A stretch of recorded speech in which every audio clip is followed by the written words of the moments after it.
Hey there, and welcome back to another episode of Red Spark's Crypto Blog for your crypto and Cardano news. Today we'll be focusing on all things Cardano, in particular DC Spark. But let's start, as we always do, with a quick look at the markets. So Bitcoin is hovering just below the important 60K mark. It did dip lower than that early in the week, and it has recovered a little bit. So we're not out the danger zone, but it'd be okay if it just hovers here for a little while and then hopefully goes up again by the end of the month. My prediction for Bitcoin a few weeks back was I thought it'd be hovering between 65 and 70K for the rest of the month. Clearly, I was wrong on that, so there goes my prediction. The other altcoins have rallied. So Ethereum's doing okay. It's probably recovered better than Bitcoin. Cardano is just following Bitcoin, really. I would really like to see this at the $2 mark to feel fully comfortable. So to me, this is quite undervalued. But honestly, until we start seeing dApps rolling out, I'm not really paying too much attention to the price. It could be just go up and down, up and down. It's almost a bit meaningless. We need dApps to come out. dApps like Sunday Swap, popular dApps that demonstrate that scalability is not an issue for Cardano and concurrency is not an issue. That, I think, will alleviate a lot of investor concerns. And then we've got a massive pipeline of other dApps coming in January, February, March. The other one that has been doing rather well, Avalanche. I know I've talked about it a lot in the last couple of days, and I've been learning so much about blockchain technology as a result of comparing Cardano to Avalanche. I wouldn't be surprised, and don't obviously take this as investment advice, but I wouldn't be surprised if Avalanche ends up being somewhere up here by the end of the month. Fifth, sixth, or seventh position, somewhere around there. Deloitte have recently picked Avalanche as their blockchain solution that they're trying out on a project as part of a broader solution that they're offering. I covered that in yesterday's video. So the Avalanche has got a lot of momentum, and I I really think Solana should be down here and Avalanche should be up here somewhere. Solana is just a solution that throws expensive, very fast computers in order to achieve high transactions per second and finality, whereas Avalanche has taken a much more thoughtful approach. And since doing my videos on Avalanche, I have managed to buy some Avalanche tokens. I had to go through crypto.com in the end. It wasn't my ideal place as they charge a bit of a premium for it. But I was getting tired of seeing Avalanche go up whilst I'm sitting there on the sidelines. I mean, Cardano is definitely still my biggest holding, and I have not sold a single Cardano for Avalanche. But I thought it'd be good just to have some Avalanche in my portfolio. Right, on to the news and DC Spark. So, who are DC Spark? Well, they are three former employees of Emergo who are famous for the Yoroi wallet which they built and who work more broadly with having Cardano adopted in the real world. Sebastian, Nicholas, and Robert left Emergo, I think, about 8 months ago, maybe a year ago, to set up DC Spark. And in that time, they've been highly productive, as you can see from their Twitter page. Milkometer is their flagship product. It's a Ethereum virtual machine for Cardano. So it allows Ethereum developers to deploy their dApps on the Cardano network.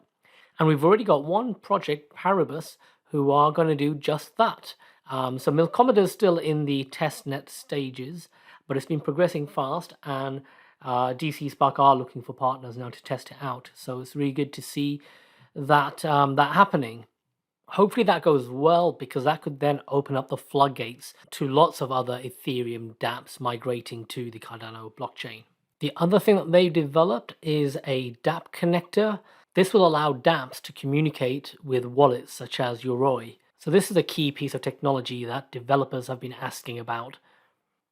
IOHK have released this blog post on how dApp developers can design their solutions to deal with the concurrency issue. Down here they give here they talk about Sunday Swap's solution first of all, and then they say that can be improved upon. And when I say Sunday Swap solution, what I really mean is the approaches that were discussed in Sunday Swap's blog post, not the actual solution Sunday Swap are going with. Although this is a good approach, there are possible improvements to make it even better, and then they go on to describe their ideal solution down here. One thing they say is benchmarks conducted on the public testnet show that with this simple architecture, around 25 to 30 orders can easily be handled within one single transaction without exceeding the memory limits of 10 million units. So that's if a whole bunch of people hit submit at the exact same second. Those orders can be batched together into a single transaction of up to 25 to 30 orders. I'm not a DEX expert, so I can't say whether that should be enough to deal with the expected demand. I'm not sure how many people click buy or sell on the same liquidity pool at the same second, but it's good to see this blog post being published. And then they go on to talk about how the solution can be optimized further. And finally, in case you haven't had enough of me talking about DC Spark today, the chaps from DC Spark, Sebastian and Matthias, did come on Rick McCracken's channel to talk about the need for rollups. It's something I'm going to actually do a separate video on. Sebastian and Matthias did a good job explaining it verbally, but I think having some visuals or something might help. So I'll try and do a deeper dive explaining what rollups are in the very near future. But long story short, when it comes to scaling solutions, there are things like Hydra, and it was interesting to find out that Hydra is actually a BFT-based protocol where there's a fixed set of nodes where you know who all of the nodes are, and then as a result, you can have very fast consensus amongst them. So that was very interesting to know that utilized BFT. And the way it was described, Hydra is one type of layer 2 scalability solution, one that tends to do all the work off-chain, batches things up, and then writes back to the main chain.